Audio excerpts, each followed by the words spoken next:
বিল্লালের ভক্ত যারা আছেন, যারা বিল্লালকে বেশি ভালোবাসেন, তাদের জন্য এই ভিডিওটা। বিল্লাল 3 দিনের চ্যালেঞ্জ দিছিলেন ব্র্যান্ড মেসেজ জুয়েল ভাইকে, আবার উমরকে বাংলাদেশ থেকে বয়কট করলেন। আবার নাসা বিনোদনের সাথে ঘটনা কী হয়েছে এটা তো দেখতে পারলেন। একটা কথা মনে রাখবেন, যে যে বিল্লাল যাদেরকে নিয়ে অহংকার করে, যাদেরকে নিয়ে দেমাক দেখায়, যাদেরকে নিয়ে শক্তি দেখায়, সেই মানুষগুলাই তো ওই নাসা বিনোদনের সামনে তো দাঁড়িয়েছিল।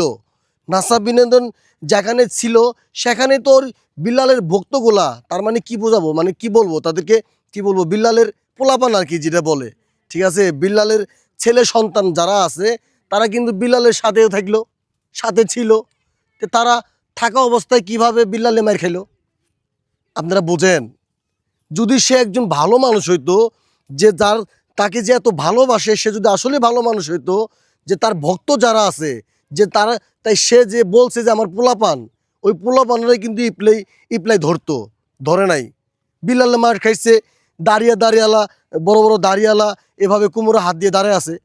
আমি দেখছি, আপনারাও দেখছেন, অনেকেই দেখছেন। যারা বিল্লালের ভক্ত যারা আছে তারা সবাই দেখছে।